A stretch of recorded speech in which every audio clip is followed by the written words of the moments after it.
Good morning, spiritual companions. Today we are reading God, the Substance of All Form by Joel S. Goldsmith. Continuing Chapter 9, Nature of the Individual as Consciousness.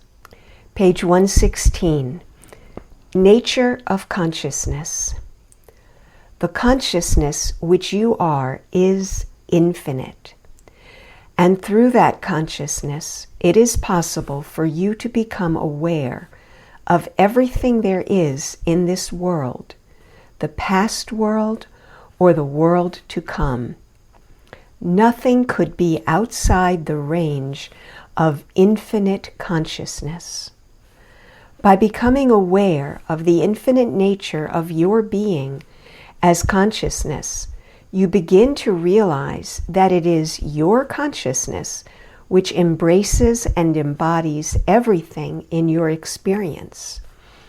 Your body, your home, your business, and all the affairs that concern you.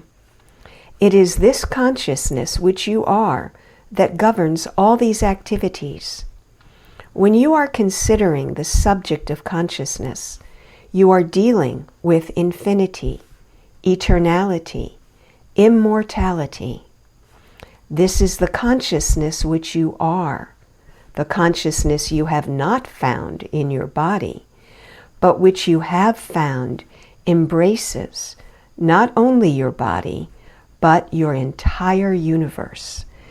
As soon as you begin to realize yourself as consciousness, you begin to understand that you, yourself, are immortal and eternal and infinite. Merely an intellectual knowledge of this will do nothing for you. There must come the inner realization of this great truth before you will begin to feel the presence of this power acting as your individual consciousness. This consciousness which you are acts through intelligence, acts as mind, and acts more powerfully and clearly and correctly when we have become a state of receptivity to its action.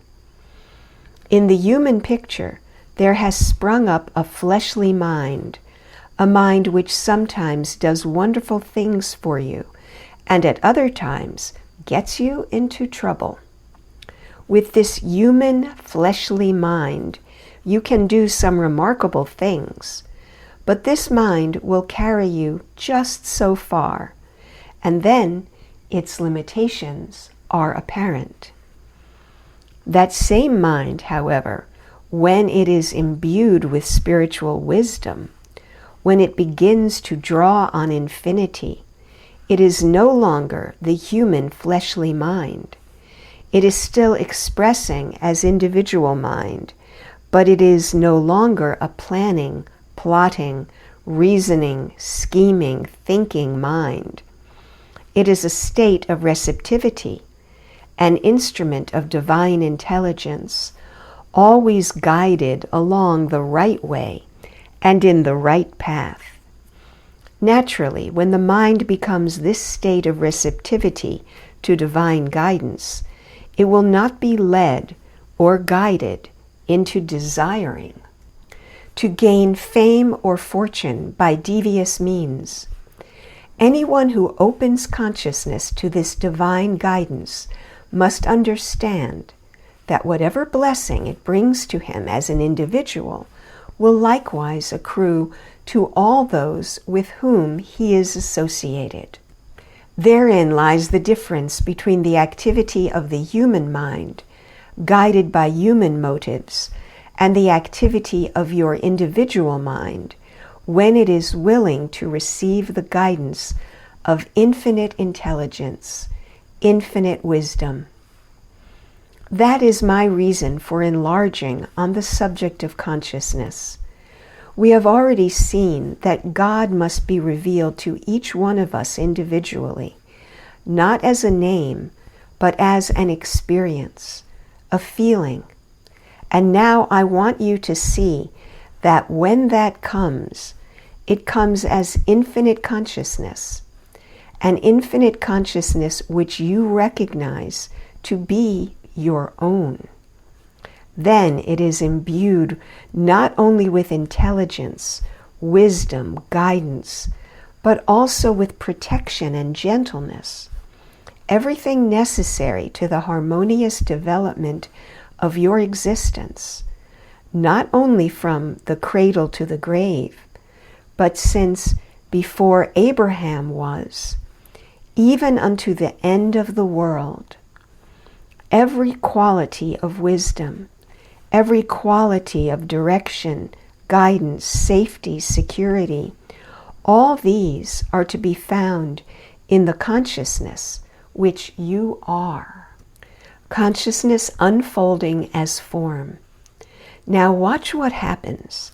From the moment that you gain the first glimpse of God as your consciousness, you begin to understand that great point with which we began this particular work, namely, that there is no power or value in the effect, but that all the power, all the value is in the consciousness producing the effect.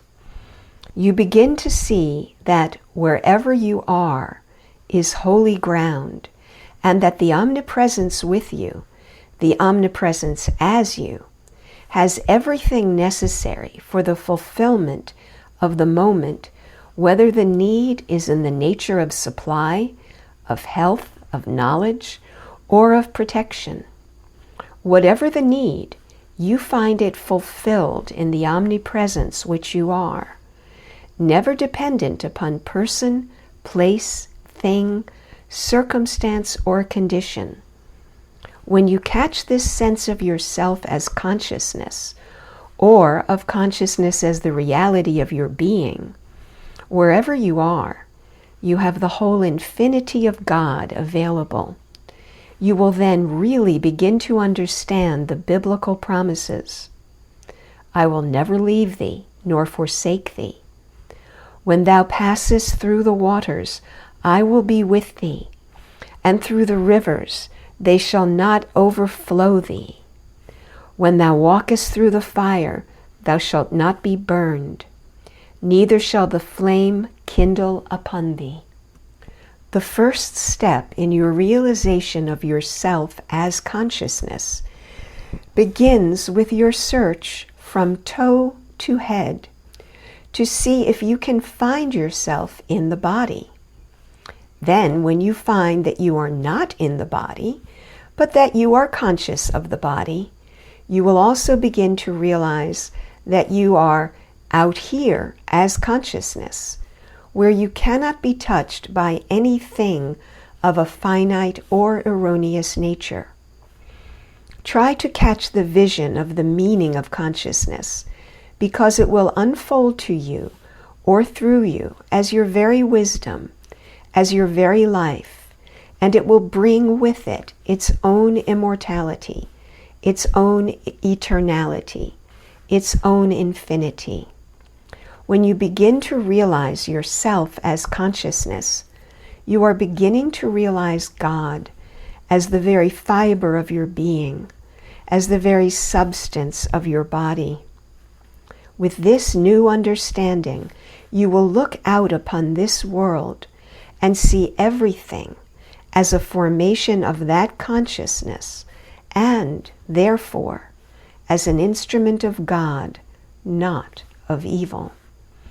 The 3 Hebrews went through the fiery furnace without being burned, and without even the smell of smoke upon them, because they knew God as the power of all effect, and clad with such a protective covering, they did not see the fire as an evil element. They saw it only as an activity of consciousness, as a quality of consciousness. End of section. End of today's reading.